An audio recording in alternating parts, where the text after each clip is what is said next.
Imagine your favorite apple fritter donut made at home with no frying. In comes my apple fritter focaccia. Let me show you how to make it. To your mixing bowl, add 420 grams or 3.5 cups of bread or all-purpose flour. To this, add 8 grams, 1¼ teaspoons of salt, 9 grams, 1 tablespoon of instant yeast, 45 milliliters, 3 1/3 tablespoon of oil. I'm using avocado. You can use olive oil, you can use vegetable oil, use whatever you like and what your family prefers. And 15 ml, 1 tablespoon of honey. If you're using active dry yeast for this recipe, add it to the warm liquid and let it bloom for 5 minutes before adding in any other ingredient. Then add in 340 grams or 1.5 cups of warm water. If you really wanted to enhance the apple flavor in this recipe, you could swap out the water for apple juice or apple cider. Let's get mixing. I'm using a dough hook because it gently incorporates the ingredients together.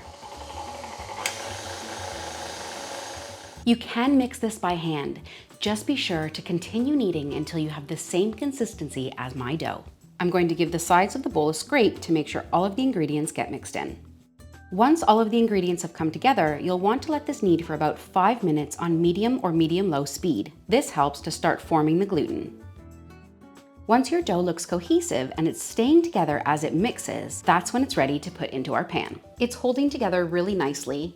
It's not going to pass a window pane test at this stage, but it's pretty close, and it looks nice and smooth. I'm baking this in a 9 by 13 inch or 30 by 20 centimeter pan, and you want to liberally oil the bottom of your pan. A few tablespoons will be perfect. Spread that all the way around with your fingers. And this does double duty because you'll need a little bit of oil on your fingers to work with the dough. Then we're going to transfer our dough into the pan.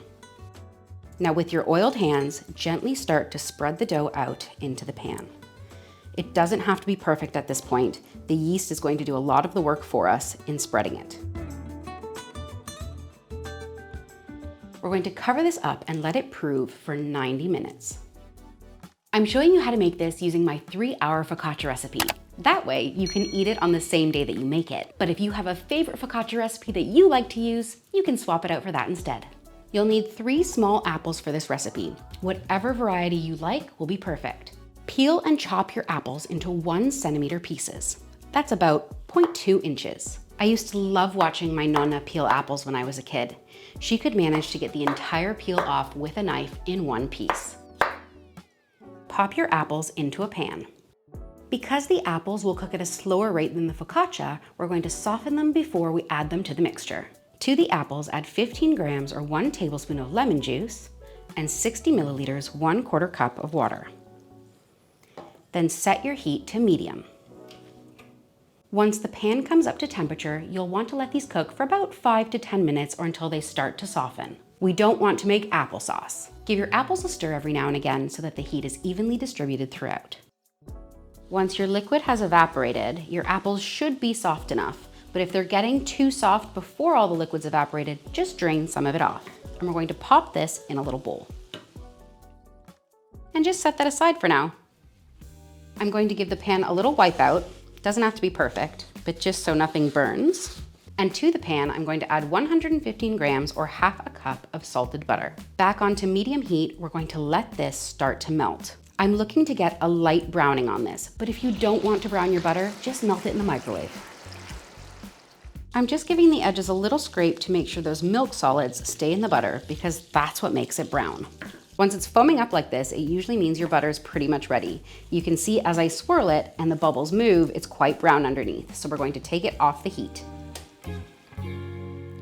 To the melted butter, add 100 grams or 1/2 cup of brown sugar, a heaped tablespoon, about 8 grams of cinnamon, a fresh grating, about 1/4 teaspoon, a gram or so, of fresh nutmeg for that real warmth, a pinch of salt, and about 1/4 teaspoon, about 1 gram or so of vanilla. But when I say 1 gram, I mean measure with your heart.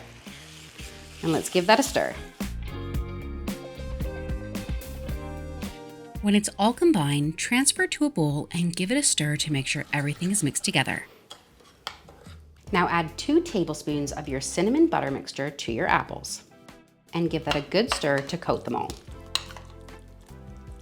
The cinnamon butter is going to feature both in the center and the top of our focaccia to give it that nice cinnamon swirl throughout. And the apples will get spread all over the top and pressed into those focaccia dimples. Our focaccia has more than doubled in size, which is perfect. Now we're going to spread it with half of our cinnamon mixture. Make sure to stir your cinnamon mixture to make sure any of the butter that might have separated gets reincorporated back in. And just give it a bit of a spread with your spoon. Don't worry if you lose a little bit of air at this point because we're going to let it prove another 60 minutes. With slightly damp hands, fold your focaccia into thirds. So bring the 2 outer layers into the middle.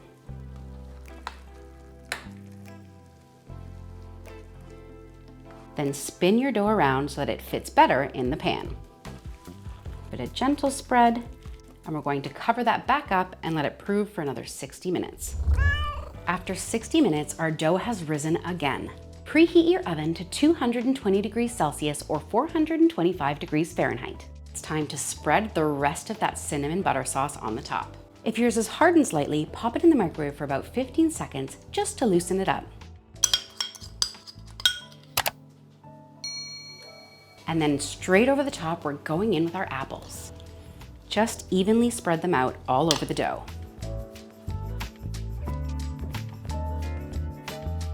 And then with slightly wet fingers, get it all dimpled in there. Pop all of those apples into some little dimples, get that sauce spread out over the top, and that is ready for the oven. This is going to bake for 20 to 25 minutes or until it's beautifully golden all over the top. While it's still hot and straight out of the oven, run a knife around the edge of your focaccia to make sure that it's not going to stick when you try and pull it out later. Now you'll want to let it cool in the pan at least 10 minutes before trying to take it out. We're going to top it with a very simple glaze. So to a bowl, add 60 grams, half a cup of icing sugar, and I've already sifted mine. And I'm going to slowly add in some water, starting with a teaspoon at a time because we want to make sure that the thickness is just right. It's still thick enough that it will give a nice coating to the focaccia, but it's not too thick that it will really stand out on the top. And then just drizzle your glaze over your focaccia in whatever artistic manner you'd like. This focaccia goes perfect with a beautiful milky coffee or a pumpkin spice latte. You can store it in an airtight container for up to 3 days, but I doubt it will last that long. Cut it into slices or squares, whatever you prefer. If you found this video helpful and liked the recipe, please hit the like button. And if you missed my recipe from last week, you have to try my pasta alla Zozzona. Thanks for watching, and I'll see you next time.